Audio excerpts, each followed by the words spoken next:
PTI वाले जो बच्चे हैं, आपसे मैं 2016 से जुड़ा हुआ हूँ। मतलब फर्स्ट जो आपका पेपर हुआ था, जो आरपीएससी ने आयोजित करवाया था, तब से मैं पीटीआई पढ़ा रहा हूँ। 2016, 18, 22 और अभी चल रहा है। कोई भी आपके जानकार जो पीटीआई लगे हों राजस्थान में, आप एक बार पूछ लेना, लगभग जानते ही बच्चे। क्योंकि पहले पीटीआई के क्या ऑप्शन बच्चों के पास कम थे, कोचिंग भी सीमित थी, और अगर कोई चला भी रहा है तो जैसे सेकंड पेपर चला दिया, फिर वो भी आधा अधूरा करवा दिया, फर्स्ट पेपर किसी ने चला दिया, सेकंड पेपर 40% करवा दिया, ऐसी कुछ विविधताएं ज़्यादा थी। फिर धीरे धीरे आपको पता है कंपटीशन बढ़ा है पीटीआई का। इस बार मुझे लग रहा है सबसे हैवी रहेगा इस बार, क्योंकि मैं पिछले 2 साल से पीटीआई के बैच जयपुर में पढ़ा रहा हूँ। पिछली भर्ती के जस्ट बाद से लगातार बैच चल रहे हैं, ऐसा पहले कभी नहीं हुआ। 2016 में अनाउंसमेंट होने के बाद हमने पीटीआई के बैच कहीं चलाए थे। 18 में हमने लगा कि लगभग वैकेंसी आ सकती है अनुमान के आधार पे, तो 4-5 महीने पहले हमने बैच चलाए थे। और 22 में लगभग 6 से 7 महीने पहले हमने बैच चलाए थे। इस बार तो पिछली भर्ती होने के जस्ट बाद में ही आपके बैच चल रहे हैं। फाउंडेशन बैच चले पहले स्टार्टिंग में, अब 5 से 6 महीने या 7 महीने के आधार पर कोर्स आपका बैच चल रहे हैं। कोर्स लगभग 8 से 10 बैच जयपुर के अंदर कंप्लीट हो गए।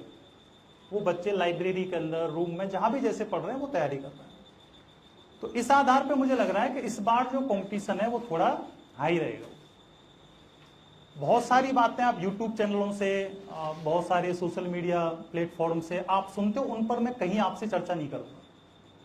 जैसे आपको मोटिवेट करने के लिए बहुत सारे मोटिवेशनल स्पीकर्स यूट्यूब चैनलों पर आते हैं, ज्ञान दे के जा रहे हैं, कोई कुछ बोल रहा है, कोई कुछ बोल रहा है। मैं उन चीजों में विश्वास नहीं करता हूं, मैं सीधे मुद्दे पे आता हूं। अभी मैं आपके सामने लगभग 1 घंटे तक हूं। आपको ऑल सिलेबस राजस्थान, इंडिया और वर्ल्ड कहीं से भी मुझसे डिस्कस करना हो तो एक तो आपको ये छूट है कि आप मुझसे 1 घंटे तक कहीं भी किसी भी टॉपिक से डिस्कस कर सकते हो, मुझे कहीं कोई आपत्ति नहीं। दूसरा ऑप्शन मैं आपको ये दे रहा हूं कि ज्योग्राफी में जो टॉपिक आज तक आपको सबसे हार्ड लगा हो, क्योंकि 1 घंटे में देखो क्या पढ़ा सकता हूं। सेमिनार का मतलब ऐसे ही होता है कि मैं बोलूंगा, आप सुनोगे। इन चीजों पे ध्यान मत दो। मेरा यह मानना है कि सेमिनार का अर्थ होता है कि जो कुछ आपके माइंड में चल रहा है सिलेबस को लेकर, पढ़ाई को लेकर, आपको सामने वाले से डिस्कस करना है। संवाद दोनों तरफ से होना चाहिए, एक तरफ से नहीं होना चाहिए। नंबर्स कितने आते हैं, क्वेश्चंस कितने, अभी सर आपको थोड़ा सा बता रहे थे, मैं भी देख रहा था, तो वो तो सारी बातें हो चुकी है। तो मेरा यह मानना है कि अगर तुम ये सोच के बैठे हो भी, जैसे मैं ऑफिस में बैठा था तो बहुत सारे बच्चे आए, तो जैसे वो मैम बोल रही थी कि रजिस्ट्रेशन कराओ, तो वो कहते नहीं मैम अभी हम 1-2 दिन देखेंगे। इस पूरे ब्रह्मांड में ऐसा कोई स्टूडेंट नहीं है जो 1-2 दिन में सामने वाले टीचर को पहचान सके। हिम्मत ही नहीं है तुम्हारी। 1-2 दिन में क्या पहचानोगे सामने वाले को? तो मैं हूं या आप हैं? सामने वाला जो पढ़ाने आएगा ना, वो फर्स्ट में वही टॉपिक पढ़ाएगा जो उसको सबसे बेस्ट आता हो। ज्ञान आजकल देने वाले भरे पड़े हैं, कहीं कोई कमी नहीं। चाय की थड़ी पे भी बैठोगे तो 10 लोग बैठे हैं तो 8 लोग आपको ज्ञान देने के लिए आ जाएंगे फ्री में, आप बस टॉपिक छेड़ देना। तो मैं आपसे ये कहना चाह रहा हूं कि 1 घंटे में, 2 घंटे में, 1 दिन में या 2 दिन में आप कभी भी किसी टीचर की पहचान नहीं कर सकते कि इसको नॉलेज कितनी है, कभी भी नहीं हो सकती। तो ये भ्रम तो माइंड से निकाल देना। यूट्यूब के 17 से 18 प्लेटफॉर्म पे हूं अलग अलग। एसएस पोंगर सर्च कर लेना, मैं कोई 17-18 प्लेटफॉर्म पे आपको दिख जाऊंगा। अभी ग्रेड 2 हुआ है, फर्स्ट ग्रेड भी हुआ है, अभी ये 4th ग्रेड हुआ है, कांस्टेबल हुआ है, बहुत सारे पेपर सभी हुए हैं। मैंने बाकायदा, मैं वैसे इन चीजों में विश्वास नहीं करता हूं, जितने प्रश्न आए हैं अपन ने स्क्रीनशॉट लगा के, जैसे वो टेक्निकल टीम ने कहा कि सर जब 20 में से 20 प्रश्न आ रहे हैं तो अपन स्क्रीनशॉट लगाते हैं बोर्ड पे, तो कम से कम बच्चों को पता लगेगा। मैंने कहा जो बच्चा पढ़ा हुआ वो जानता है, इसको लगाने की आवश्यकता नहीं है। तो पहली बात तो मैं आपको मतलब एक तरह से पारिवारिक माहौल मान के आप क्लास में बैठो, ये सोचो पहले तो, शर्म बिल्कुल नहीं करनी है। एक तो आपको मुझे टॉपिक बताना है कि सर ये टॉपिक आज तक समझ में नहीं आया हमारे, ठीक है। आपने कहीं ऑनलाइन पढ़ा हो, ऑफलाइन पढ़ा हो, राजस्थान, इंडियन, वर्ल्ड ज्योग्राफी, कोई भी हो। दूसरा, आप मुझे ये बताओगे कि ये टॉपिक हमारा बेस्ट है, हमें इस टॉपिक में कहीं कोई समस्या नहीं है, फिर मैं कुछ डिस्कस करूंगा आपसे नॉर्मल, ऐसे नहीं फालतू की बातों पे डिस्कस करेंगे। तीसरी बात, मैं दावे के साथ कह सकता हूं बेटा मोबाइल रख दे। तीसरा, मैं दावे के साथ कह सकता हूं कि तुम्हें तुम्हारा सिलेबस किसी को मालूम नहीं है कि तुम्हारा सिलेबस क्या है। टूटा फूटा सबको मालूम होगा, परफेक्ट सिलेबस तुम्हें किसी को मालूम नहीं है। अक्सर जयपुर में जब मैं बच्चों को पढ़ाता हूं तो एक बात बोलता हूं बच्चों को कि तुम कोर्स पूरा कंप्लीट पढ़ के चले जाओगे, लेकिन तुम्हें ये नहीं पता होगा तुम्हारा सिलेबस क्या है। क्योंकि मैं जिस लाइन से हूं, मुझे मेरी लाइन के बारे में बहुत अच्छे से पता है। एक ओला चलाने वाला, उबेर चलाने वाला, वो जानता है कि हमारी जो पूरी कम्युनिटी है कैब चलाने वाली, उनकी क्या क्या कमियां हैं और वो क्या क्या घपलेबाजी करते हैं। मैं टीचर हूं, मैं पढ़ाता हूं, तो मैं बता सकता हूं लगभग कि टीचरों की क्या कमियां रहती हैं, किस प्रकार से बच्चों को भ्रमित करते हैं। और ये क्या है कि मैं स्पष्टवादी हूं, स्पष्ट बोलता हूं, इसलिए बार बार मेरे प्लेटफॉर्म चेंज होते रहता है। यहां तक कि किसी प्लेटफॉर्म को हमने यहां से लेके वहां तक पहुंचाया 10 वर्षों में, वहां भी राजनीति होने के बाद में उनको भी पता लगा कि साहब राजनीति सब जगह चलती है। तो अगर आप नहीं समझ पाए तो वो ग्राफ फिर धीरे धीरे अब नीचे आ गया। समझने वाले बच्चे सब जानते हैं। तो मैंने 2 बातें बोली हैं। एक तो आप मुझे बताओगे सर ये टॉपिक आज तक समझ में नहीं आया, एक आप मुझे ये कहोगे सर ये टॉपिक हमारा बहुत शानदार है, हम इसमें कभी भी मात नहीं खा सकते। तो मैं कुछ फिर डिस्कस करूंगा आपसे, तब तक आप सोच लो, तब तक मैं आपका पूरा सिलेबस यहाँ डिस्कस कर रहा हूं, राजस्थान, इंडिया, वर्ल्ड। कुछ टॉपिक ऐसे हैं जो इकोनॉमिक्स में भी आते हैं और ज्योग्राफी में आते हैं, वो कॉमन है, उसको चाहे इधर लिख लो चाहे उधर लिख लो, उसमें कहीं कोई समस्या नहीं है। तो मैं सिलेबस डिस्कस करूं, वैसे सिलेबस दे रखा है आपको, लेकिन वो तुम्हारे लिए केवल लाइन मात्र है। मुझे पता है उसका तुम्हें अर्थ ही समझ में नहीं आएगा कि क्या लिखा हुआ है, उसका मुझे पता है। तो तीनों सेगमेंट हैं आपके ज्योग्राफी के अंदर। तो सबसे पहले मैं जैसे राजस्थान का सिलेबस डिस्कस करता हूं। सामान्य सा सिलेबस है आपका, ज्यादा कुछ गहराई है नहीं इसमें। अब यहां से मैं चर्चा करूं तो फर्स्ट टॉपिक आपका कौन सा रहता है? स्थिति एवं विस्तार रहता है। Shape, size, location and extent, यानी एक इंट्रोडक्शन है राजस्थान का। स्थिति एवं विस्तार। कोई बताओ मुझे इसमें क्या पढ़ते हो आप? क्या पढ़ते हैं? ओके, अक्षांश, देशांतर, लंबाई, चौड़ाई पढ़ते हैं। अक्षांश देशांतर तुम्हारे सिलेबस में है या नहीं, मुझे बस इतना सा बता दो। है आपके सिलेबस में? कहां लिखा हुआ है? स्थिति विस्तार लिखा, अक्षांश देशांतर तो नहीं लिखा हुआ। अब तुम ग्रेड 2 का सिलेबस निकालना, एसएसटी का सेकंड पेपर का, उसमें अक्षांश देशांतर लिखा हुआ है। अब मैं यही कमजोरियां तो मैं निकालना चाह रहा हूं। अक्षांश देशांतर आपके सिलेबस में कहीं भी नहीं है। अब मैं सपोज करो स्थिति विस्तार पढ़ा रहा हूं, तो स्थिति विस्तार में मैं केवल लोकेशन पे ही तो बात करूंगा कि राजस्थान की लैटिट्यूड जो लोकेशन है और लॉन्गिट्यूड जो लोकेशन है वो ये है, वो तो तुम्हारे सिलेबस में है। मैं तुम्हें ये पढ़ा रहा हूं कि कुल अक्षांश इतने होते हैं, कुल देशांतर इतने होते हैं, अक्षांशों के मध्य की दूरी को ये कहते हैं, देशांतरों के मध्य के स्थान को ये कहते हैं। ये कहीं भी आपके सिलेबस में नहीं है। तुम 20 साल तक पेपर देखते रहना पीटीआई के, अगर कभी भी तुमसे ये पूछ लेगा कुल अक्षांशों की लंबाई बताओ, कुल देशांतरों की लंबाई बताओ, ठीक है, नॉर्वे में इतना समय हो रहा है तो इंडिया में समय कितना होगा, वो आपके सिलेबस का पार्ट ही नहीं है। भाई मैं ग्रेड 2 एसएसटी पढ़ा रहा हूं, ठीक है, अब वहां मैं अक्षांश देशांतर अलग से टॉपिक पढ़ा रहा हूं, वहां मुझे 12 घंटे लगते हैं अक्षांश देशांतर को पढ़ाने में, लैटिट्यूड और लॉन्गिट्यूड को। तो मैं अक्षांश देशांतर पढ़ाऊंगा, लास्ट 1 से 1.5 घंटे में, 2 घंटे में कंप्लीट करवा दूंगा।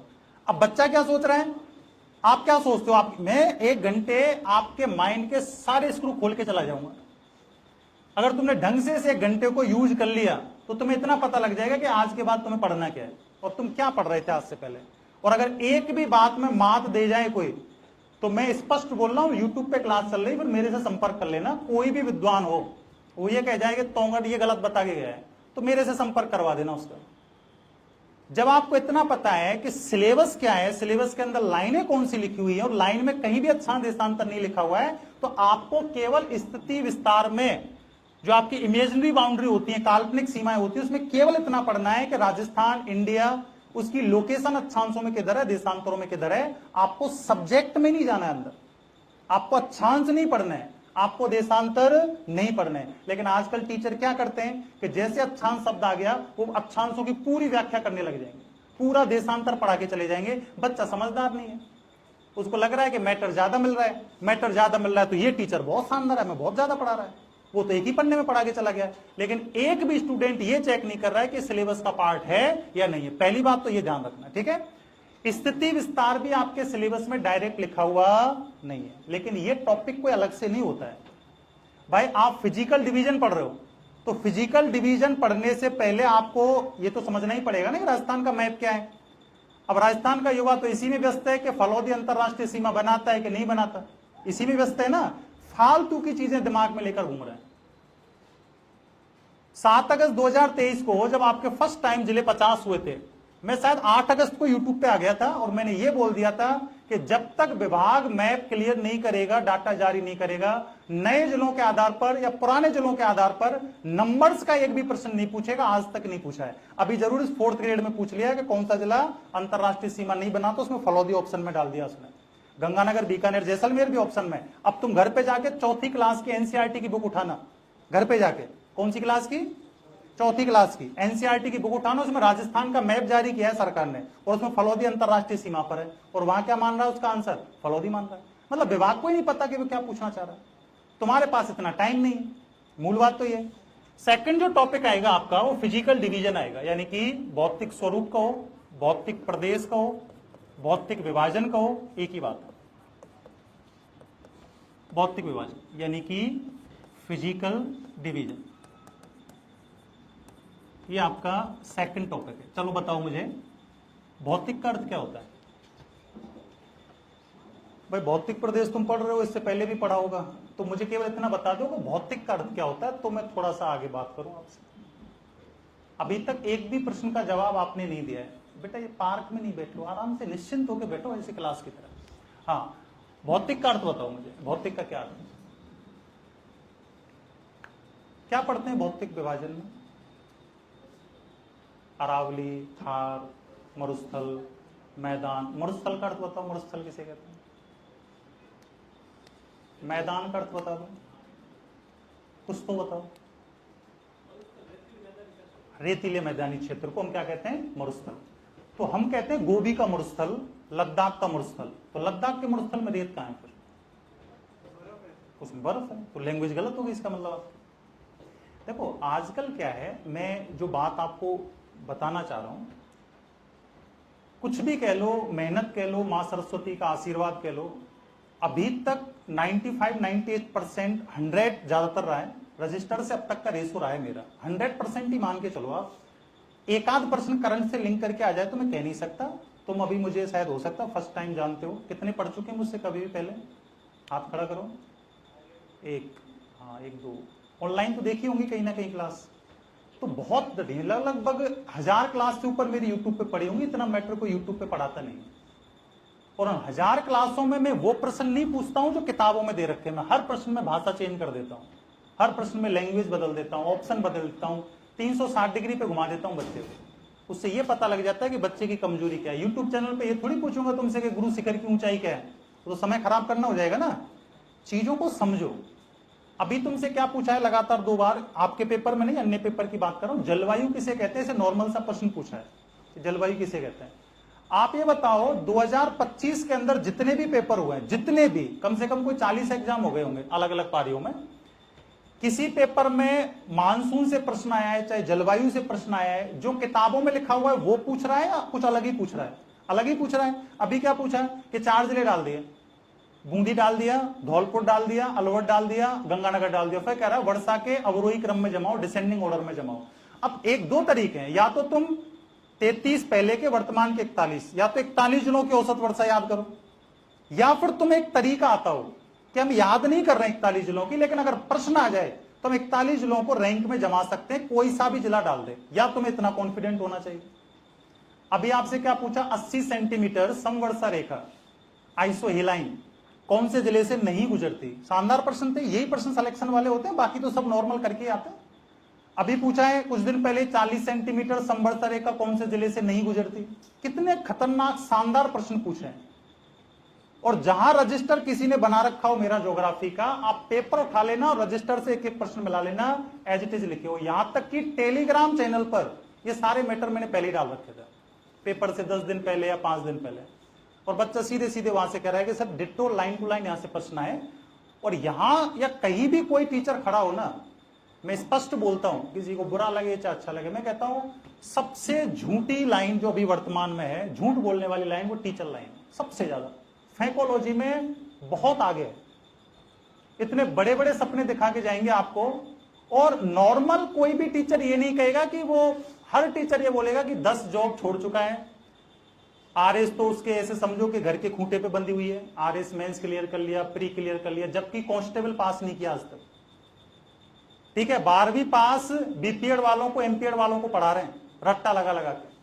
और मैं अक्सर बोलता हूं कि जीके के अंदर स्पेशली, चलो सब्जेक्ट तो अलग चीज है, कई कोचिंग इंस्टीट्यूट में कहता हूं कि इसको हटा दो, इसको यहां से, और मोबाइल को बाहर जमा करवा दो टीचर का। स्टार्टिंग के 2-3 टॉपिक के बाद में आपको पता लग जाएगा कि सामने वाले की क्या औकात है पढ़ाने की। एक तो ये हटवा देना, एक मोबाइल को बाहर जमा करवा देना, पता लग जाएगा कि सामने वाले की क्या औकात है। और ये खुला बोलता हूं, और ये पहली बार नहीं बोल रहा हूं बेटे, 2015 से बोलता हुआ आ रहा हूं, पता लग जाएगा इसको नॉलेज कितनी है। तो इसीलिए मैं कह रहा हूं, तुम 1 दिन में 2 दिन में किसी भी टीचर का मूल्यांकन नहीं कर सकते। इसलिए मैंने आते ही क्या बोला है कि पूरे सिलेबस से मुझसे डिस्कस करो आप, मैं खड़ा हूं। अगर आपके माइंड में ये चीजें नहीं आ रही तो बुक खोल लो, कोई दिक्कत नहीं मुझे, बुक में से पूछ लो, गूगल से पूछ लो, लेकिन आपका डाउट तो क्लियर हो कि आपको जो आगामी टाइम में जो यहां समय देना है, पैसा इंपॉर्टेंट नहीं है, सबसे इंपॉर्टेंट है टाइम। और सबसे इंपॉर्टेंट क्या है कि उस टाइम में जो आपको मैटर प्रोवाइड करवाया जा रहा है, वो मैटर माइंड के अंदर एक बार बैठ गया ना, वो चाहे गलती हो, पर उसको बाहर निकालने में बहुत समय लगता है। बच्चा फ्रस्ट्रेट हो जाता है कि यहां पर ये लिख रखा है, इसने ये बताया है, यहां पर ये दे रखा है, क्या पढ़े। ये बड़ी गंभीर समस्या है। तुम्हारे कोई भी पुराने साथी हो, पूरे राजस्थान के किसी भी जिले के किसी भी स्कूल में, आप पूछ लेना ज्योग्राफी कहां पढ़ी थी, क्योंकि मुझे तो पता है ना कितने पढ़ाए हमने और कितने लगाए। और मैं ये नहीं कहना अकेले ज्योग्राफी से लगे, मेहनत तो सबकी है। अब जैसे भरत सर है, भरत सर से आज तक पर्सनली मैं कभी मिला ही नहीं। मैं जब किसी दूसरे प्लेटफॉर्म पर भी पढ़ा रहा था ना, पीटीआई के बैच, तब भी मैं भरत सर का नाम लेता था। और वो कोचिंग वाले ये कहते थे कि सर ऐसे आप किसी दूसरे टीचर का अपनी कोचिंग में नाम नहीं लोगे। तो मैं उनको भी एक ही बात बोलता था, जिसमें क्वालिटी है उसका नाम देखो, लेना पड़ेगा। भाई किसी बच्चे ने पूछा है कि सर कैसा है, अच्छे बहुत शानदार है। और अभी 20 दिन पहले या 25 दिन पहले मैं किसी दूसरे प्लेटफॉर्म पे लाइव था, एक बच्चे ने कमेंट किया था, तब भी मैंने भरत सर का नाम लिया था कि वहां गोपालपुरा पुलिया के पास में कोचिंग चलती है, बहुत शानदार पढ़ाते हैं, सब्जेक्ट खतरनाक पढ़ाते हैं।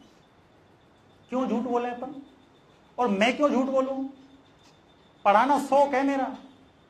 बाकी पुराने बच्चे तो जानते ही हैं कौन सी जॉब कब छोड़ी थी, कहां ज्वाइन की थी, कितने टाइम तक जॉब की थी, सबको पता है, कहने से कुछ नहीं होगा। अब उससे क्या होगा बेटा, अपन तो सीधे सिलेबस पे आते हैं। दूसरी बात, अभी मैं आपसे जो शब्द पूछ रहा हूं, एक तो क्या है तुम ऐसे डर के बैठते हो क्लास में, दूसरा क्या होता है कि इधर वालों को लग रहा है कि मैंने अगर इधर से पूछ लिया और आंसर गलत आ गया तो बेइज्जती हो जाए। अरे हमारी इज्जत है ही कहां, बेरोजगारों की कोई इज्जत होती है क्या, रियलिटी बताओ, कोई इज्जत नहीं होती। इज्जत तो आपकी तब बनेगी जिस दिन आप रोल नंबर डालोगे ना मोबाइल में, और जब वो लाइन ग्रीन होगी उस दिन के बाद इज्जत देखना। भले तुम पढ़े नहीं पढ़े, तुक्का बैठ गया, कुछ भी हो गया, गांव का हर व्यक्ति तुमसे पूछने आएगा भाई कैसे पढ़ाई की थी, फिर तुक्के मानना कि रोड लाइट पे जला के पढ़ता था, कमरे में तो लाइट ही नहीं थी। हाँ तुमने देखे होंगे ना, जो भी पास हुए सबने यही भाषण दिए कि खाने को पैसा नहीं था, ये नहीं था, फलान नहीं था, दिमाग पर उनके सोशल अकाउंट खोलना, कोई नैनीताल घूम रहा है, कोई लद्दाख घूम रहा है और वहां भाषण दे के जा रहे हैं। ये बाजार है, या बोला कुछ जाता है, रियलिटी में कुछ होता है। अभी तुम उदाहरण देख रहे होंगे। सबसे बड़ी बात क्या है कि अभी का युवा, ईमानदारी से बताना मैं जो पूछ रहा हूं, पूरे 24 घंटे में मोबाइल कितने घंटे यूज करते हो किसी भी सेगमेंट में, चाहे वो टेलीग्राम, इंस्टाग्राम, फेसबुक, 4-5 घंटे नॉर्मल निकल के आ जाता होगा। आप स्क्रीन टाइम चालू कर देना तो शाम को लास्ट जब आप सोगे तो फिर चेक कर लेना, पूरा स्क्रीन टाइम निकल के आ जाएगा। सबको आदत होगी हर 10 मिनट में मोबाइल निकाल के खोल के रखने की, हर 10 मिनट में 15, भले उसमें कुछ नहीं है, 20 मिनट में, आधे घंटे में आदत होगी। इसका मतलब है तुम मोबाइल के क्या हो गए, मरीज हो गए, धीरे धीरे उधर जा रहे हो। तुम किसी काम के नहीं रहोगे। मुझसे लिखवा के ले जाना, स्टाम्प ले आना, और स्टाम्प पे मैं सिग्नेचर और अंगूठा लगा के और दे दूंगा आपको। अगर मोबाइल की लत को कम नहीं किया तो तुम किसी काम के नहीं रहोगे। और ये मैं ऐसे नहीं बोल रहा हूं। सीकर के अंदर एक स्कूल है, मैं यहां तो नाम नहीं ले सकता, वहां मुझे बुलाया, 7-8 हजार बच्चे वहां पढ़ते हैं, कि सर आपको एक सेमिनार लेना है और केवल बच्चों को यह बताना है, कोविड के बाद की बात है, कि मोबाइल के साइड इफेक्ट क्या होता है। अब भाई किसी चीज को मैं बताने जा रहा हूं, मुझे भी तो पता हो उसके बारे में, तो मैंने कुछ रिसर्च देखे, इंटरनेशनल देखे, नेशनल रिसर्च देखे, ठीक है, कुछ डाटा जुटाए, तो मुझे पता लगा कि मोबाइल की जो लत होती है वो ड्रग्स से 6 गुना पावरफुल होती है। कितनी? 6 गुना। कैम्ब्रिज यूनिवर्सिटी की रिपोर्ट है, चेक कर लेना। ड्रग्स का नाम सुनते हाथ पैर कांप जाते हैं, उससे भी 6 गुना पावरफुल कौन होता है? ड्रग्स होता है। मतलब सॉरी मोबाइल होता है ड्रग से 6 गुना पावरफुल, छुड़ा ही नहीं सकते तुम, कोई बना ही नहीं। अगर आप 100% मोबाइल में घुस गए ना, तुम जिंदगी में किसी काम के नहीं रहोगे। ये बात मुझसे लिखवा के ले जाना। और मैं व्यवहारिक बातें कर रहा हूं, व्हाट्सएप यूनिवर्सिटी का ज्ञान नहीं दे रहा हूं तुम्हें कि व्हाट्सएप पे जो ज्ञान आता है रोजाना, टेलीग्राम पे जो ज्ञान आता है, यूट्यूब पे किसी की 3 वीडियो देख के और ज्ञान दे के चले गए, उसकी बात नहीं कर रहा हूं। ये मूलतः ज्ञान है, मेरा ज्ञान है, ये खुद मैंने चीजों पर रिसर्च करके जो आंकड़े निकाले मैं वो बात कर रहा हूं आपसे, किसी की बात ही नहीं कर रहा हूं दूसरे की। तो इसीलिए कह रहा हूं मोबाइल में क्लास देख लो, कोई फर्क नहीं पड़ेगा, लेकिन मोबाइल में ये जो लत लगती है, इंस्टाग्राम जो भी फर्स्ट नंबर पे इंस्टाग्राम चल रहा है, ये आपके माइंड को खोखला कर देगा, ये कहीं का नहीं छोड़ेगा। और धीरे धीरे हम इसके सब आदि हैं, थोड़ा बहुत मैं भी हूं, थोड़े बहुत आप भी हो, हर आधे घंटे में देखना है। आप पढ़ रहे हो मोबाइल में, अगर हल्का सा मैसेज आ गया ना, संसार की कोई ताकत नहीं है जो तुम्हें मोबाइल उठाकर चेक करने से रोक जाए। तुम पहले मोबाइल खोलोगे, मैसेज देखोगे, फिर पढ़ने में आओगे। सबके साथ हो रहा है। अब कह रहे हैं 40% नंबर नहीं आ रहे। पॉलिटिकल में 6 बच्चे पास हुए फर्स्ट ग्रेड के अंदर, पेपर हार्ड था। कुछ भी हार्ड नहीं होता है, जो चीज आती है वो इजी है, जो नहीं आती वो हार्ड है। क्या होता है अब समस्या? तो ये तरीका तो पता नहीं है, समय हमारे पास है नहीं, क्योंकि राहुल गांधी के साथ मीटिंगों में जाना पड़ता है, भजन लाल बुला रहा है आजकल आपको, तो समय है नहीं आपके पास में। इतना मत खपाओ। यहां तो चलो ठीक है, वहां मैं 600-700 के बैच में जब बात करता हूं बच्चों से, स्पोर्ट्स सेवा ऐसे पड़े रहते हैं टेबल पे, जैसे ब्लड डोनेट करके आए हैं, नरेगा में से आए हैं, पता नहीं क्या मर गए पूरी तरह से। मैं सुबह 7 से लेकर शायद कभी कभी रात के 9 बजे तक भी मेरी क्लास रहती है लास्ट में यूट्यूब पे, 12 से 13 घंटे लगातार। एक टॉपिक है आपके पारिस्थितिकी मुद्दे और पर्यावरणीय समस्या में पढ़ाऊंगा उसको, बड़ा शानदार टॉपिक है। पिछली बार पीटीआई में 3 प्रश्न आए वहां से, 3 प्रश्न एक ही टॉपिक से। और मजेदारी की बात देखो, वर्ल्ड ज्योग्राफी में आपके महाद्वीप और महासागरों की विशेषताएं, कॉन्टिनेंट और ओशियन, उनकी विशेषताएं हैं। सबसे बड़ा टॉपिक वही है, अभी तक का इतिहास रहा है। एक प्रश्न आता है वहां से, एक। आप चाहे पीटीआई का देख लो, चाहे नॉन फिजिकल वाला ग्रेड 2 के पेपर भी देख लो, वहां भी सेम सिलेबस है आपका और उनका, वहां भी एक ही प्रश्न आता है। और पारिस्थितिकी मुद्दे पर्यावरणीय समस्याएं 3 पन्नों का टॉपिक है। वहां से पिछली बार कितने प्रश्न आए? 3। और एक टॉपिक और है आपका air pressure belt in wind system, यानी वायुदा पेटी और पवन संचार। वहां से आपके 4 तक प्रश्न आते हैं, और वो भी 3 पन्नों का टॉपिक है। कहा तो 6 पन्नों से 7 प्रश्न। और ये एक बार की बात नहीं है, 2018-16 का छोड़ देना, क्योंकि वो आरपीएससी ने लिया था। 18-22 दोनों पेपर देख लेना, और ग्रेड 2 या 3rd ग्रेड जो भी नॉन फिजिकल वाले की बात कर रहा हूं, वहां भी चेक कर लेना, सेम प्रोसेस है। लेकिन बच्चा इस चीज को समझना ही नहीं चाहता है। महाद्वीप महासागरों को मुझे पढ़ाने में 20 घंटे लगता है। मैं चाहूं तो 80 घंटे भी पढ़ा सकता हूं, मैं चाहूं तो उनको 6 महीने भी पढ़ा सकता हूं, मुझे कोई आपत्ति नहीं। लेकिन मैं क्यों बच्चों को फालतू में वो चीज दूं जिसमें से प्रश्न आना ही नहीं है? पिछली बार इंडियन ज्योग्राफी में कितने प्रश्न आए? इंडियन ज्योग्राफी से तुम पीटीआई की तैयारी कर रहे हो, तुम मेरे सामने बैठे हो, 50 के आसपास स्ट्रेंथ में हुआ अभी सेमिनार के अंदर, तो तुम्हें ये तो पता ही होगा ना जस्ट पिछली बार क्या प्रश्न आया वहां से। कितने प्रश्न आए टोटल? एक ही आया, ओनली फॉरेस्ट वाला, कि भारत में सबसे ज्यादा वन कहां मिलते हैं। अब पीटीआई वाले क्या शॉर्टकट रास्ता ढूंढते हैं, जुगाड़, कि भाई पिछली बार एक आया, क्यों इंडियन ज्योग्राफी पढ़ रहे हैं? पटवारी का पेपर देखा भी, कर्मचारी चयन बोर्ड नहीं लिया, राजस्थान से ज्यादा आते थे, इंडिया से वो 1 या 2 आते थे। इस बार पूरा इंडिया डाल दिया, राजस्थान से पूछा ही, कर दिया मामला साफ। तो तुम दिमागदारी बन जाते हो, राजस्थान पढ़ के जा रहे थे, इंडिया पढ़ाई। तो ये चीजें दिमाग से निकाल देना, वो तुमसे ज्यादा होशियार है, वो तुमसे ज्यादा समझदार है। वहां बहुत डिग्रियां लेके आदमी पहुंचे वहां पर, उनकी एज है 55 साल 60 साल, वो इतने सारे पेपर बना चुके हैं, कितनी सारी कमेटी के लोग बैठते हैं, तब पेपर डिस्कस होता है। तो अपना दिमाग मत लगाना। भौतिक का मतलब होता है जो पंचभूतों से मिलकर बना है, ये भी पंचभूतों से मिलकर बना है, ये टेबल भी पंचभूतों से मिलकर बनी है। अब तुम ये बताओ, ये जो मार्कर बना है, जिस कच्चे पदार्थ का आपने उपयोग किया, वो कच्चा पदार्थ तुम कहां से लेकर आए थे? ये जिस कच्चे पदार्थ से बना है वो लेकर कहां से आए? इस धरती से ही लिया है, कोई ना कोई मिनरल्स होगा, कोई ना कोई धातु होगी, ठीक है, उसी से बनाए। तो इसका मतलब भौतिक का अर्थ यह है कि जो आपका पूरा धरातल है, इस धरातल की निर्माण प्रक्रिया में वो राजस्थान कौन से हिस्से में आता है, वही भौतिक विभाजन या भौतिक विशेषताएं आपको यहां पर पढ़नी है। फिर उसमें एक सिद्धांत आएगा वैगनर का, कॉन्टिनेंटल ड्रिफ्ट थ्योरी, महाद्वीपीय विस्थापन सिद्धांत। बता, बड़ा शानदार सिद्धांत है वो, वर्ल्ड ज्योग्राफी में भी काम आएगा, राजस्थान में भी काम आएगा। लेकिन वो 2nd टॉपिक में आएगा, यहां पर 1st में नहीं आता है, वो 2nd टॉपिक में आता है। मैंने क्या कहा अभी आते आपको कि टॉपिक का नाम बता देना मुझे, और टॉपिक पढ़ने के बाद, मैं खुला बोल के जा रहा हूं, चैलेंज और कर रहा हूं, टॉपिक पढ़ने के बाद तुम्हें जिंदगी में उस टॉपिक से समस्या आ जाए तो मैं तुम्हारी फीस फ्री करवा दूंगा सामने से, ये बोल के जा रहा हूं। और ये मैं आज पहली बार नहीं बोल रहा हूं, इससे पहले बहुत सारे बैचों में बोला है।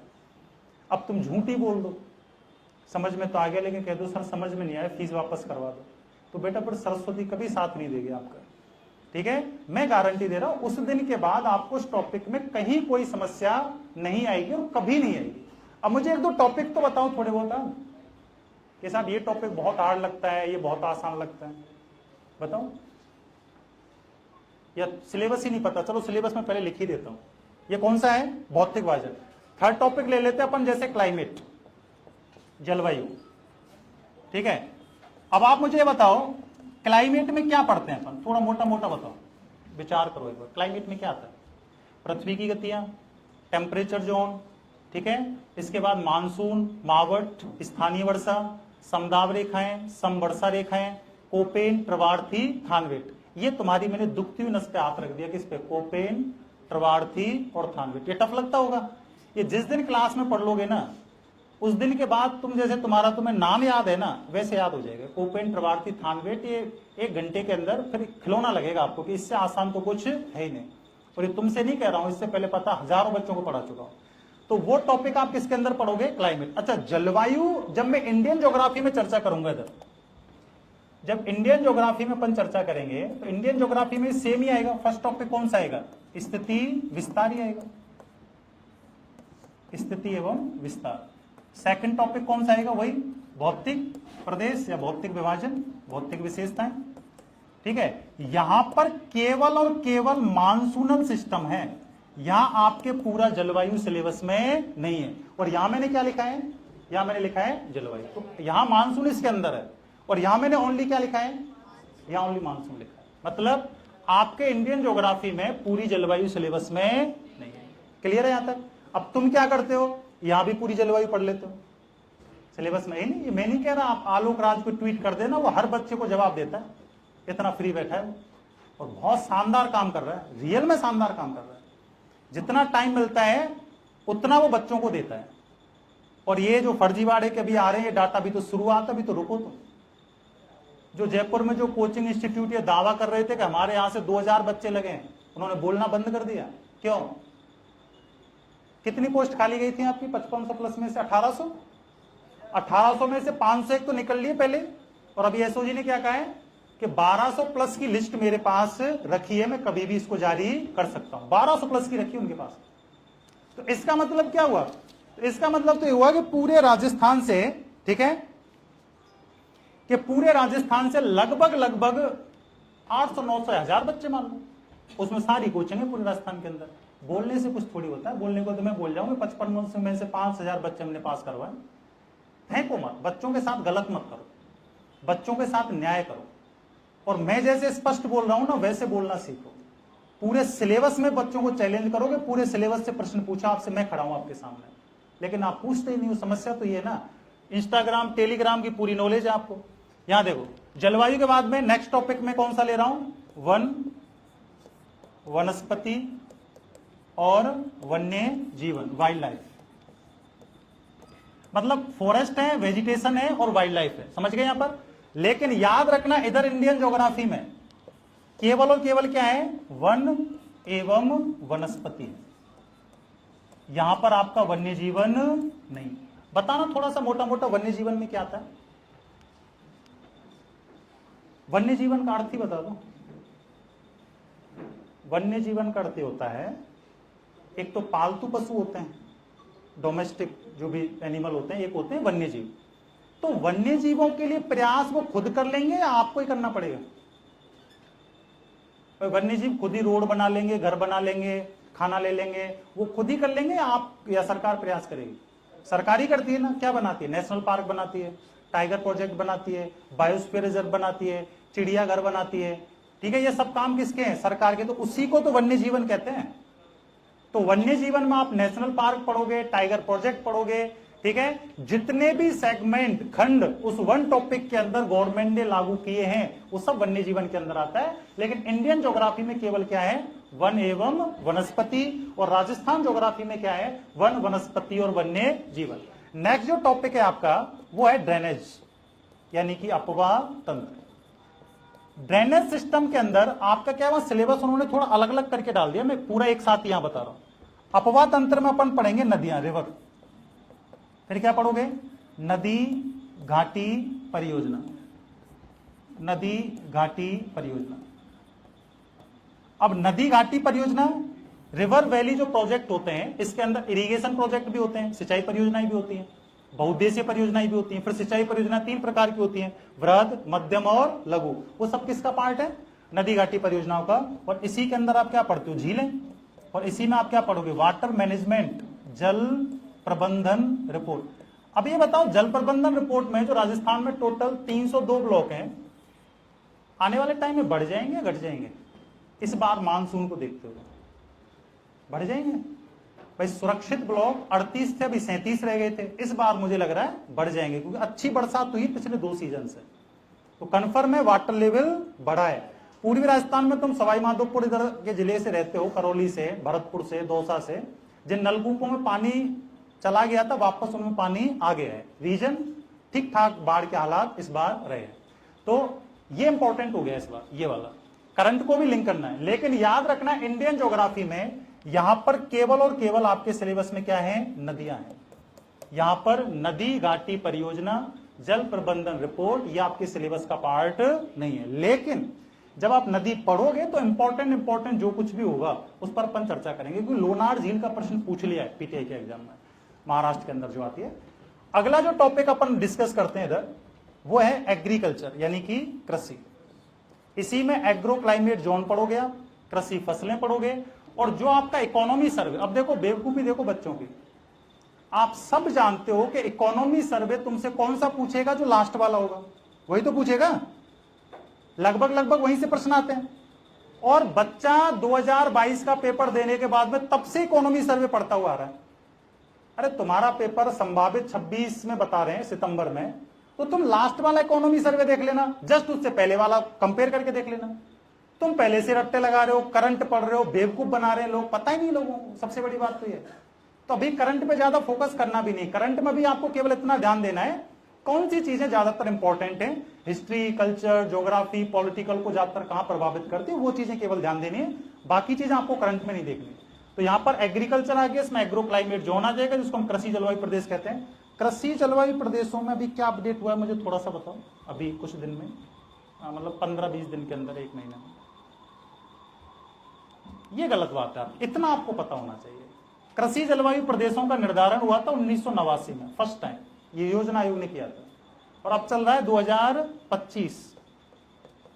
पहली बार 2025 में कृषि जलवायु प्रदेश चेंज करती है राजस्थान सरकार, फर्स्ट टाइम हुआ है। तो देख लो 1989 से, और मैं बात कर रहा हूं 2025 की, तो ये बड़ा इंपॉर्टेंट हो गया, यहां से पूरा चेंज कर दिया है, तो वहां से प्रश्न आने की संभावना ज्यादा रहेगी। अब जब यहां कृषि आप पढ़ोगे तो कृषि में सपोज करो मैंने चावल लिखा हुआ है, चावल में मिट्टी, वर्षा, टेम्परेचर, उसकी प्रजातियां यानी कि उसकी किस्म, वैरायटी, और उसके अलावा वर्ल्ड में कहां होता है, इंडिया में कहां होता है, राजस्थान में कहां होता है। तो कृषि टॉपिक कोई अलग अलग थोड़ी आता है, राजस्थान में अलग पढ़ोगे, इंडिया में अलग पढ़ोगे, वर्ल्ड में, ये तो एक साथ ही आता है। और एक साथ आता है तो आपको वो एक साथ ही पढ़ना है, चाहे वो राजस्थान का हो चाहे वो इंडिया का हो, उसको अलग अलग आपको ध्यान नहीं देना है। समझ में आ गया? इधर देखो, ये तो आपका इंडियन ज्योग्राफी का सिलेबस हो गया पूरा, छोटा सा सिलेबस है, आ गया समझ में। स्थिति विस्तार है, भौतिक प्रदेश है, मानसूनल सिस्टम है, वन वनस्पति है, नदियां। पिछले पेपर में आपका प्रश्न कहां से आया था? यहां से आया था। और उससे जस्ट पिछले पेपर की बात करूं तो एक प्रश्न आपका यहां से आया था, बताओ कौन सा आया था? अब यही तो संकट है कि तुम्हें जस्ट पिछले पेपरों का ही नहीं पता। ओम जारवा जनजाति पूछी थी आपसे कि कहां पाई जाती है भारत में, और वो अंडमान निकोबार में एक द्वीप है। अंडमान निकोबार द्वीप 204 द्वीपों का समूह है, अलग अलग द्वीप है। अगर उनको खंडों को अलग कर दें तो 572 हो जाते हैं, वो हर किताब में अलग अलग दे रखे हैं। और एक पूछी थी सेंटिनलीज, पीटीआई में नहीं, उसी समय ग्रेड सेकंड में, नॉन फिजिकल जो होता है। और सेंटिनलीज द्वीप है एक अंडमान निकोबार में, सेंटिनलीज द्वीप पर एक जनजाति पाई जाती है सेंटिनलीज, जिसपे रिसर्च किया गया था कि इंडिया की एकमात्र ऐसी जनजाति है जो खुद के बच्चे ही खा जाती है। और उसी समय ग्रेड सेकंड में पूछ लिया। और उससे जैसे ही नीचे की तरफ आओगे, श्रीलंका के पास में एक द्वीप आता है, कच्चा तिबू द्वीप। याद है राजीव गांधी ने ऑपरेशन पूमालाई चलाया था, कहां पर? श्रीलंका में, हमारे मजदूरों को बचाने के लिए। तो उस समय श्रीलंका ने कब्जा कर लिया था किस पर? कच्चा तिबू द्वीप पर। फिर कांग्रेस सरकार, मनमोहन सरकार ने उसको लीज पे दे दिया था श्रीलंका को। फिर आया कौन? वर्तमान प्रधानमंत्री मोदी। और आपको पता होना चाहिए कि 2015 के अंदर वो कच्चा तिबू द्वीप हमने वापस अपने अंडर में ले लिया। और एक बांग्लादेश के साथ था न्यू मूर द्वीप। शेख हसीना और इधर से प्रधानमंत्री मोदी ने 100वां संविधान संशोधन करवाया था 2015 में, और उसमें वो न्यू मूर द्वीप का विवाद हमने क्या कर दिया? समाप्त कर दिया। 101वां संविधान संशोधन किससे संबंधित? 100वां मैंने बता दिया, 101वां आप बता दो। अरे जीएसटी अभी कितना चल रहा है चर्चाओं में? जीएसटी सबसे पहले 101वें संविधान संशोधन के तहत उसकी कार्रवाई, उसको लागू किया गया था। बाकी आपको पॉलिटिकल वाले सर पढ़ाएंगे। तो इसको लिंक करके याद रखो, रटो मत। तो ये हो गया आपका इधर इंडिया वाला, और इधर राजस्थान वाला देखो। अब राजस्थान में जैसे मैं कुछ बातें बता रहा हूं, सपोज करो जैसे मैं इकोनॉमिक्स वाली बात कर रहा हूं, तो इकोनॉमिक्स में एक तो दे रखा है आपके सेंसस, यानी कि जनगणना 2011, जनगणना 2011, ठीक है। तो ये जो आप सेंसस पढ़ोगे, सबसे टफ बच्चों को यही लगता है।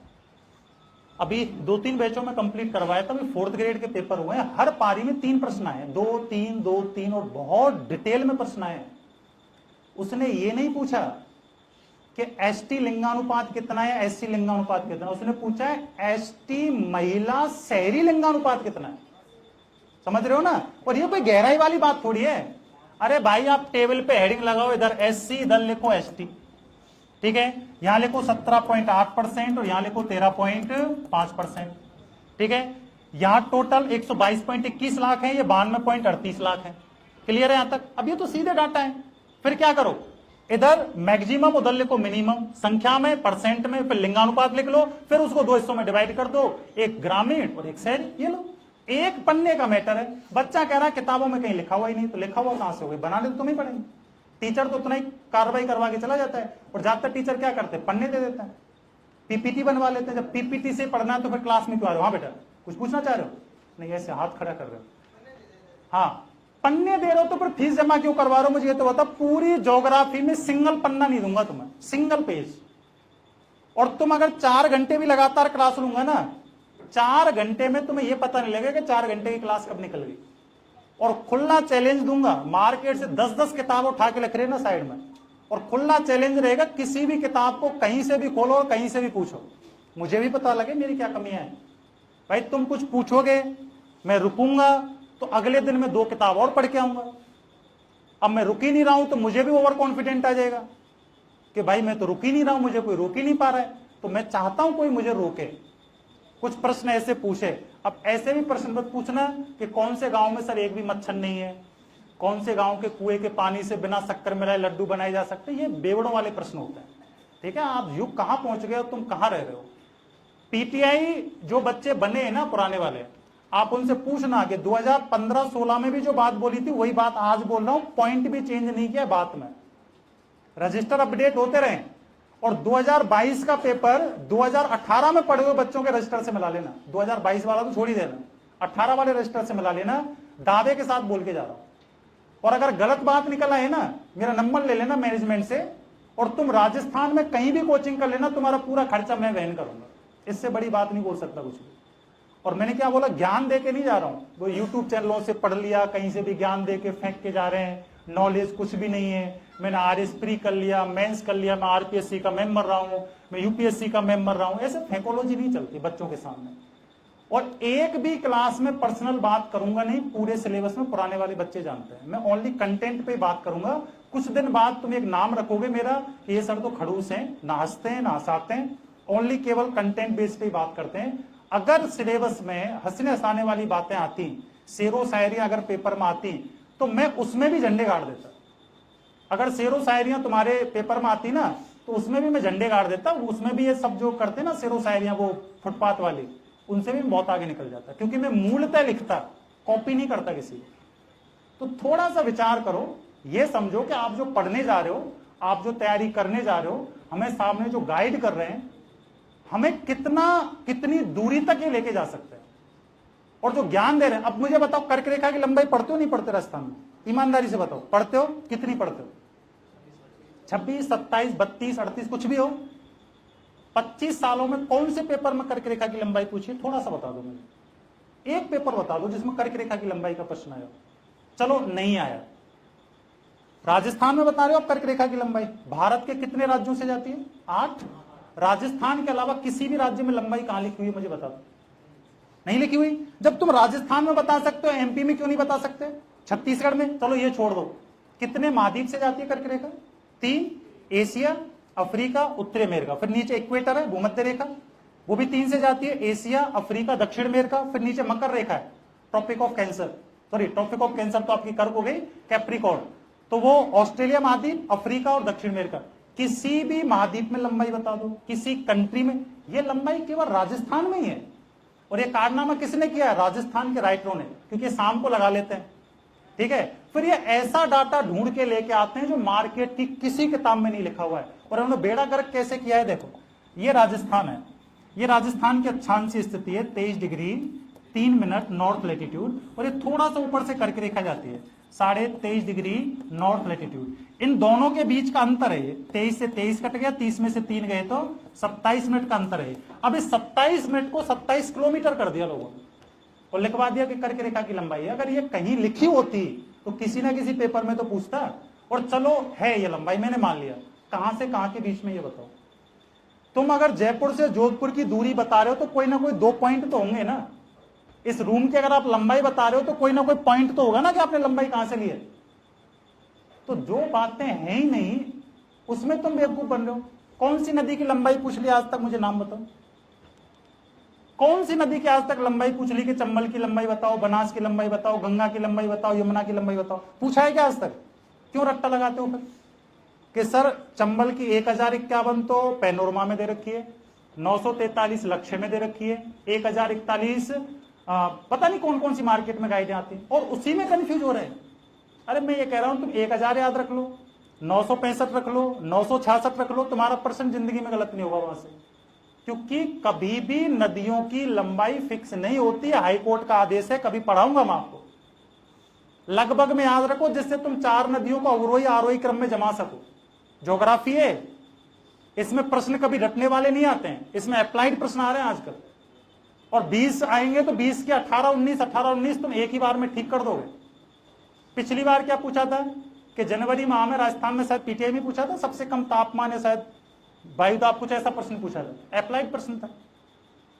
अब तुम रट रहे हो 21 जून को सूर्य कहां पर है, 22 दिसंबर को कहां पर है, वो हमें ही पता है।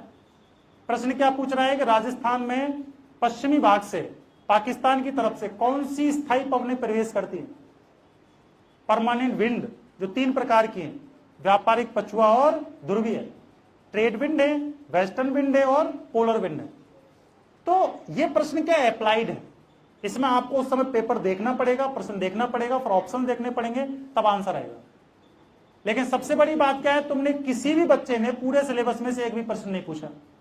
इसका मतलब ये तुम्हें सिलेबस पता नहीं है, या फिर तुम्हें शर्म आ रही है और रिश्तेदारी में बैठे नहीं हो तुम। ठीक है, और वर्ल्ड ज्योग्राफी में ये 3 बड़े बड़े टॉपिक हैं आपके। पहला है महाद्वीप महासागरों की विशेषताएं, यहां से एक प्रश्न रहा है अभी तक, महासागरों की विशेषताएं। ठीक है, दूसरा टॉपिक है आपका वायुदाब पेटी, air pressure belt and wind system, वायुदाब पेटी एवं पवन संचार, पवन संचार। और तीसरा टॉपिक है आपका पारिस्थितिकी मुद्दे, पारिस्थितिकी मुद्दे एवं पर्यावरणीय समस्या। ये 3 टॉपिक हैं आपके। आपके प्रश्न यहां से आते हैं ज्यादातर, इसमें से एक प्रश्न रहता है, 2 भी हो जाते हैं कई बार, एक औसत रहता है। ये बड़ा टॉपिक है, इनमें ज्यादा समय नहीं लगता है। ये आपका पूरा पीटीआई का सिलेबस है। एक बार पढ़ने के बाद ये उंगलियों पे आ जाएगा, उंगलियों पे। और ये मैं नहीं कह रहा पुराने बच्चों से बात करो, मेरे कहने पे या किसी के कहने पे कोई विश्वास नहीं करना। अब इसमें क्या होगा, जैसे राजस्थान तो शायद पढ़ रहे हो आप, अगर रेगुलर क्लासें रही आगे इंडिया वर्ल्ड की, या जैसे सैटरडे संडे का बैठ गया बाई चांस, तो फिर सैटरडे संडे आपका इंडिया वर्ल्ड में शुरू करूंगा। और इंडिया वर्ल्ड में जैसे मैं ये चाह रहा हूं कि सैटरडे को 3 घंटे, संडे को 3 घंटे, तो 6 घंटे में क्या है 10 घंटे का काम हो जाता है। समझ पा रहे हो? और दूसरी बात, 10 घंटे का काम अगर हो रहा है तो वीक से ज्यादा का टाइम हो गया, वीक से ज्यादा का काम हो रहा है, वो अच्छा है। 1 घंटे में आजकल टीचर 10 मिनट तो लेट आते हैं, 20 मिनट बात करेंगे घर गृहस्थी की, 30 मिनट हो गए, 20 मिनट पढ़ा के चले जाते हैं। फिर क्यों टाइम खराब कर रहे हो? अगर 60 मिनट में कम से कम 5 पेज नहीं भरे हैं तुमने, 4 पेज नहीं भरे और वो भी समझ में आने चाहिए, तो फिर टाइम वेस्ट करना है। तो कभी भी 1 घंटे की जगह क्लासें 2-2 घंटे की मेरे हिसाब से होनी चाहिए। 1 घंटे में टाइम पास होता है, 2 घंटे में ऐसा लगता है कि हमने कुछ समझा है, कुछ पढ़ा है। तो 3-3 घंटे भी अगर आपका बैठ जाएगा सैटरडे संडे, तो आपका आराम से कोर्स हो जाएगा। क्योंकि मैं रेगुलर तो आ नहीं सकता, 7-8 घंटे क्लास रहती है जयपुर, वो चीज है। अब मैं कुछ प्रश्न पूछ रहा हूं आपसे, टॉपिक आप बताओ। ऐसे तो बहुत सारे टॉपिक है, आप मुझे टॉपिक का नाम बताओगे, ये टॉपिक हमारा बहुत बेस्ट है, बहुत शानदार है, तब मैं आपसे प्रश्न पूछूंगा। टॉपिक का नाम बताओ जो आपको अच्छा लगता हो, आपका फेवरेट हो। ये राजस्थान है, 2 साल से बच्चे पीटीआई की तैयारी कर रहे हैं, तो सोच लो तुमसे कितना आगे। उन्होंने लाइब्रेरी को एक तरह से तप्त स्थली बना रखा है, तप कर रहे हैं, तप पढ़ने वाले। तो इतना खुद को पीछे मत झोंको और एक व्यूज के चक्कर में मत रहा करो। व्यूज में कि इस वीडियो पे 5 लाख व्यूज आ रहे हैं, इस पे 10 लाख व्यूज आ रहे हैं, तो ये टीचर बड़ा खतरनाक है। व्यूज तो वो मदारी भी होते हैं ना रोड पे जो बजाते हैं, उनके भी आ जाते हैं। व्यूज में क्या देखना, मैटर देखो, बोर्ड पे क्या मैटर चल रहा है, डिटेल देखो, और भविष्य में जो पेपर हो रहे हैं उसे रजिस्टर को मिलाओ। और रजिस्टर 95% मैटर मैच होना ही चाहिए, नहीं तो पढ़ना ही छोड़ दो फिर वो। अब 10 में से 6 प्रश्न आ गए तुम्हारे रजिस्टर में, तुम खुश हो। अगर वो 6-20 लाख बैठ रहे हैं ना पेपर में, अभी 4th ग्रेड में जो भीड़ थी 17-18 लाख की भीड़ थी। ग्रेड 2nd में जो पिछला भी पेपर हुआ है एसएसटी का, कितनी पोस्ट पे हुआ? 70 पोस्ट पे। फॉर्म कितने थे? 3.5 लाख से ऊपर, 500 का पूर्णांक है दोनों पेपरों में। मैं आज बोल के जा रहा हूं, जनरल मेल 300-325 से ऊपर नहीं जाएगी। ये तो राजस्थान में कॉम्पिटिशन है कि 70 पोस्ट पे 2.5 लाख फॉर्म है, 2.5 से 3 lakh, 70 post only, 3 lakh form. 3 lakh में 1 लाख की तैयारी तो पीक वाली होगी, और 500 में से मेरिट जाएगी, देख लेना 320, 325, 330 के आसपास। ये पढ़ाई है तुम्हारी, कुछ नहीं है। जो तुम पढ़ रहे हो वो परफेक्ट है, ये सोच के चलो। अब टॉपिक तो बताओ, मैं प्रश्न उसी में से पूछूं जिससे मुझे लगे कि भाई इसमें आप जवाब दे दोगे। मैंने तो चैलेंज दिया था आते कि 1 घंटे तुम्हारे सामने हो, तुम मुझसे कहीं से भी प्रश्न पूछो, मैं जवाब दूंगा, आपको संतुष्ट करके जाऊंगा। चलो मैं नदी से शुरू करता हूं। नदी तुम्हारा फेवरेट होता है सबका। मैं लाइन बोल रहा हूं, लिखूंगा तो टाइम खराब होगा। आपको यह बताना है कि ये लाइन सही है, ये लाइन गलत है। राजस्थान का ड्रेनेज सिस्टम कितने भागों में पढ़ते हो आप? 3, अरब सागर, बंगाल की खाड़ी, आंतरिक भाग, यही है। ओके, पहली लाइन, राजस्थान की कुछ नदियां प्रत्यक्ष रूप से बंगाल की खाड़ी में जल ले जाती हैं। ठीक है, ये बात सही है गलत है? राजस्थान की कुछ नदियां प्रत्यक्ष रूप से बंगाल की खाड़ी, बे ऑफ बंगाल में जल ले जाती है, ये बात सही है गलत है? ये बात गलत है। राजस्थान की कोई भी नदी डायरेक्ट बंगाल की खाड़ी में, राजस्थान की नदियां यूपी से आगे नहीं जा पाती। राजस्थान की नदियों का पानी, 3 नदियों का, बाणगंगा, गंभीर और चंबल, डायरेक्ट यमुना में जाता है, यमुना का गंगा में जाता है, गंगा का ब्रह्मपुत्र में जाता है, और ब्रह्मपुत्र पद्मा के नाम से उस पानी को कहां ले जाती है? सॉरी, पद्मा के नाम से नहीं, मेघना के नाम से उस पानी को कहां ले जाती है? बंगाल की खाड़ी में। गंगा का पद्मा पड़ जाता है। तो आपकी कोई भी नदी डायरेक्ट बंगाल की खाड़ी में नहीं जाती, ये बात गलत है। ठीक है, दूसरी लाइन, दूसरा कथन सुनो। राजस्थान की सबसे युवा, सबसे नवीनतम नदी घग्गर नदी को माना जाता है, जो राजस्थान के नॉर्थ में बहती है, जो कालीबंगा, हड़प्पा, कालीबंगा की सभ्यता से संबंधित है। ये लाइन सही है गलत है? राजस्थान की सबसे नवीनतम युवा नदी घग्गर नदी है, इसको बताना है कि बात सही है गलत है? गलत है, क्योंकि उसके नाम के पहले क्या लिखा होता है? प्राचीन नदी। ये बात सही है। ठीक है, मैं क्या कह रहा हूं, मैं तुम्हें पहली बार पढ़ा रहा हूं और तुम क्या पढ़ रहे हो मुझे पता है, मैं पूरा मार्केट जानता हूं। नदियों का उद्गम मैदान से होता है, पर्वत या पहाड़ियों से होता है? मैदान से पॉसिबल है किसी नदी का उद्गम? नहीं है पॉसिबल। इस बात को मानते हो, एक्सेप्ट करते हो? ओके, तो पहले नदी आए या पर्वत आए? पहले पर्वत आए, नदी बाद में ही तो आएंगी भाई। पहले पर्वत बना, फिर नदियों का उद्गम हो रहा है। तो पहले पर्वत आए, फिर नदियों का उद्गम। सबसे लास्ट में कौन सा पर्वत आया? खड़े हो जाओ एक बार।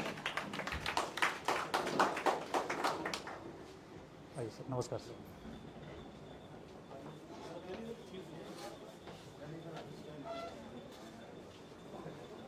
हाँ, मैं 1 मिनट में पूरा कर दूं। तो सबसे लास्ट में क्या है? पर्वत। सबसे लास्ट में कौन सा पर्वत है? अरे हिमालय है। तो हिमालय से राजस्थान में कितनी नदियां आती है? एक ही आती है। कौन सी? घग्गर। तो नवीन हुई या पुरानी हुई? लेकिन अरे नवीन हुई ना। तो याद रखना, सभी किताबों में प्राचीन ही दे रखा है, और किसी भी पेपर में प्राचीन माना हो तो फिर मेरे पास आ जाना, ठीक है? वो न्यूएस्ट, और राजस्थान की नहीं, पूरे वर्ल्ड की सबसे नवीन नदियों में नाम आता है उसका, ठीक है? बाकी फिर अपन आगे चर्चा करेंगे।